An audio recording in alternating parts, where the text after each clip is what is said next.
اب ہمارے معاشرے کے اندر شادی جو ہوتی ہے، اس شادی کی تقریب اور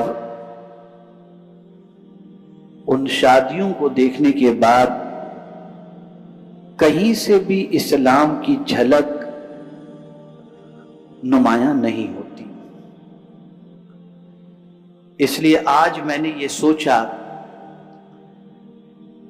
کہ میں یہ آپ کو بتانے کی کوشش کروں قرآن و حدیث کی روشنی میں کہ آج کی شادیاں اور اسلام۔ میں اس وقت دیکھ رہا ہوں کہ بہت سارے غیر شادی شدہ نوجوان میری نگاہوں کے سامنے ہیں، اور بہت سارے اس وقت دنیا کے مختلف علاقوں میں بیٹھ کر کے غیر شادی شدہ نوجوان گفتگو کو سماعت کر رہے ہوں گے، اور بہت سارے یہاں پر ایسے بھی شادی شدہ ہیں جن کے بچے بڑے ہو رہے ہیں، وہ ان کی شادیاں کریں گے، یا بچے بڑے ہوں گے اس کے بعد بچے اور بچی کی وہ شادیاں کریں گے۔ تو اسلام میں شادی کس طریقے کی ہونی چاہیے، اور خود رسول اعظم صلی اللہ تعالی علیہ وسلم نے کس طریقے سے اپنے نکاح کے فرائض کو انجام دیا، اور رسول رحمت صلی اللہ تعالی علیہ وسلم نے ان رسومات کے بارے میں جو قطعی طور پر اسلام سے تعلق نہیں رکھتی، ان کے بارے میں پیغمبر رحمت صلی اللہ علیہ وسلم کا اور اللہ رب العزت جل جلالہ کا کیا ارشاد ہے، آپ اسے سنیں اور سننے کے بعد اس پر عمل کا جذبہ اپنے اندر پیدا کریں۔ سب سے پہلے آپ سمجھیں کہ آقا کریم صلی اللہ علیہ وسلم نے نکاح کے بارے میں کیا فرمایا۔ تو میرے آقا صلی اللہ علیہ وسلم فرماتے النکاح من سنتی، نکاح میری سنت ہے۔ سنت کہتے ہیں لغوی معنی کے اعتبار سے طریقے کو سنت کہتی ہیں، اور اصطلاح شریعت کے اندر حضور صلی اللہ علیہ وسلم کے قول و فعل اور تقریر کو سنت یا حدیث کہتے ہیں۔ اور مسلمانوں کو اللہ عز و جل نے حکم دیا کہ اگر تمہیں کسی کے طریقے پر چلنا ہے تو میرے محبوب کے طریقے پر چلو۔ تو نکاح بھی حضور صلی اللہ علیہ وسلم کی سنت ہے، تو اس طریقے کو اپنانے کے سلسلے میں بھی سارے رسومات کو بھی ہم کو دیکھنا ہوگا کہ وہ ساری چیزیں بھی اللہ کے رسول صلی اللہ علیہ وسلم کی تعلیمات کے خلاف نہ ہو۔ اب سب سے پہلے نکاح کسے کہتے ہیں، نکاح کا معنی کیا ہوتا ہے، اسے بھی آپ سمجھیں۔ لغوی اعتبار سے یعنی ڈکشنری کے اعتبار سے لفظ نکاح کا مطلب ہوتا ہے جذب ہونا، ایک شے کا دوسری شے سے مل جانا، ایک چیز کا دوسری چیز سے مل جانا، ایک کا دوسرے کے اندر جذب ہو جانا، اسے کہتے ہیں نکاح۔ تو میرے پیارے آقا صلی اللہ تعالی علیہ وسلم کے پیارے دیوانوں، اب شرعی اعتبار سے اصطلاح شریعت کے اندر نکاح کسے کہتے ہیں، تو بہار شریعت میں حضور صدر الشریعہ علیہ الرحمت والرضوان نے فرمایا نکاح اس عقد کو کہتے ہیں جو اس لیے مقرر کیا گیا ہو کہ مرد کو عورت سے جماع حلال ہو جائے۔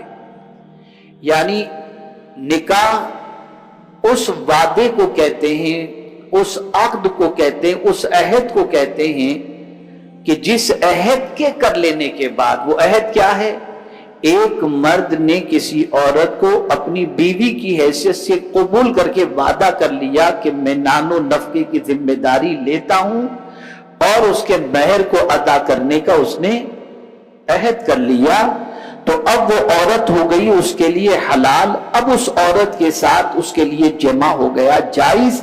تو جمع جائز ہوتا ہے نکاح کے بعد، اس سے پہلے جمع جائز نہیں ہے۔ اور نکاح سے پہلے اگر کسی عورت کے ساتھ کوئی ناجائز تعلقات قائم کرتا ہے تو وہ جائز نہیں، وہ ناجائز ہے، وہ زنا ہے، حرام ہے، اور اس کی سزا دنیا اور آخرت میں اللہ عز و جل نے سخت ترین رکھی ہے۔ میں سمجھتا ہوں کہ نکاح کا اصطلاحی معنی بھی آپ نے سمجھ لیا اور اصطلاح شریعت کے اعتبار سے بھی آپ نے لغوی اور اصطلاحی دونوں اصطلاح شریعت کے اعتبار سے بھی معنی سمجھ لیا۔ اب میرے پیارے آقا صلی اللہ تعالی علیہ وسلم کے پیارے دیوانوں، نکاح کا پروسیجر جو ہوتا ہے اس سے پہلے کیا ہوتا ہے؟ اگر کوئی نکاح کرنا چاہتا ہے تو کیا ہوتا ہے؟ ماں باپ جاتے ہیں لڑکی کے یہاں اور جا کر کے لڑکی کے ماں باپ کے ساتھ اپنے بیٹے کا رشتہ پیش کرتے ہیں۔ اور کبھی ایسا بھی ہوتا ہے کہ لڑکی والوں کو کوئی لڑکا سمجھ میں آ جاتا ہے تو وہ اپنی طرف سے بھی رشتہ پیش کرتے ہوئے نظر آتے ہیں۔ اس کی شریعت کے اندر کوئی ناجائز ہونے کا ثبوت نہیں ہے۔ اللہ عز و جل کے پیارے حبیب ارواحنا فداء صلی اللہ تعالی علیہ وسلم کے سلسلے میں حضرت خدیجہ الکبریٰ رضی اللہ تعالی عنہا نے اسی طریقے سے اپنے پیغام کے بارے میں فرمایا تھا۔ پھر سرکار صلی اللہ علیہ وسلم کے چچا تشریف لے گئے اور جانے کے بعد حضور صلی اللہ علیہ وسلم سے رشتے کے حوالے سے حضرت خدیجہ الکبریٰ رضی اللہ تعالی عنہا کے رشتہ داروں سے بات کی گئی اور بات پکی ہو گئی۔ لیکن اب یہاں ایک بات جو سمجھنے کی ہے وہ یہ ہے کہ یہاں تک تو ٹھیک ہے اور یہ شریعت سے ثابت ہے، لیکن یہ جو رنگ سیریمنی کا معاملہ ہے، یہ جو ڈانس کی محفل کا معاملہ ہے، یہ جو ناجائز حرکات و سکنات منگنی کے سلسلے میں اور منگنی کے موقع پر جو ہوتے ہیں، اور یہ جو لڑکا اور لڑکی بیٹھ کر کے ایک دوسرے سے گپ شپ کرتے ہوتے ہیں، اس کی شریعت میں نہ کل اجازت تھی، نہ آج اجازت ہے، نہ قیامت تک اس کی اجازت کوئی مفتی دے سکتا ہے۔ اس لیے کہ یہ حرام ہے، حرام ہے، حرام ہے۔ جب تک کہ کسی عورت سے کسی لڑکی سے نکاح نہیں ہو جاتا، اس کے ساتھ تنہائی بھی حرام اور اس کے ساتھ اس قسم کی گفتگو یا اس کے جسم کو چھونا بھی حرام ہے۔ اس لیے ہمارے وہ نوجوان بچے جن کی شادی نہیں ہوئی اور ماں باپ ان کا رشتہ کہیں طے کرنے کا پلان بناتے ہیں اور اس کے بعد ماں کہتی ہوئی نظر آتی ہے میرے لاڈلے کے لیے تو میرے ارمان ہے کہ میں رنگ سیریمنی رکھوں اور یہ ہو اور وہ ہو، آپ صرف اتنا کہیے گا کہ میری ماں مجھے قبر میں عذاب سے نہ تو بچا سکتی ہے نہ محشر کے عذاب سے تو بچا سکتی ہے۔ اگر میں یہ حرام کام کروں گا تو اللہ عز و جل کے عذاب کے اندر اور اس کے رسول صلی اللہ علیہ وسلم کی نافرمانی کی وجہ سے میں عذاب کا شکار ہو جاؤں گا۔ اسٹریٹ فارورڈ لڑکا منع کر دے۔ اب یہاں کہتے ہیں ماں کا دل دکھانا، تو یہاں یہ بات یاد رکھیے، شریعت کا یہ فیصلہ ہے، شریعت کا یہ حکم ہے کہ اللہ اور اس کے رسول کے حکم کے مقابلے میں چاہے کسی پیر کا حکم آ جائے، چاہے کسی امیر کا حکم آ جائے، چاہے کسی ماں باپ کا حکم آ جائے، کسی کے حکم کو حضور اور اللہ کے حکم پر فوقیت نہیں دی جائے گی۔ سب سے پہلے جس کی بات ماننی ہے وہ اللہ کی ماننی ہے اور اللہ کے رسول صلی اللہ علیہ وسلم کی ماننی ہے۔ اگر ماں باپ کی دل آزاری ہو بھی جائے تو آپ اس کی پرواہ مت کیجئے گا کہ قرآن نے واضح لفظوں میں فرما دیا واللہ ورسولہ احق ان یرضوہ، اللہ اور اس کے رسول سب سے زیادہ حقدار ہیں کہ انہیں راضی کیا جائے۔ میرے پیارے آقا صلی اللہ تعالی علیہ وسلم کے پیارے دیوانوں، اب تھوڑا سا اور آگے پروسیجر چلیں۔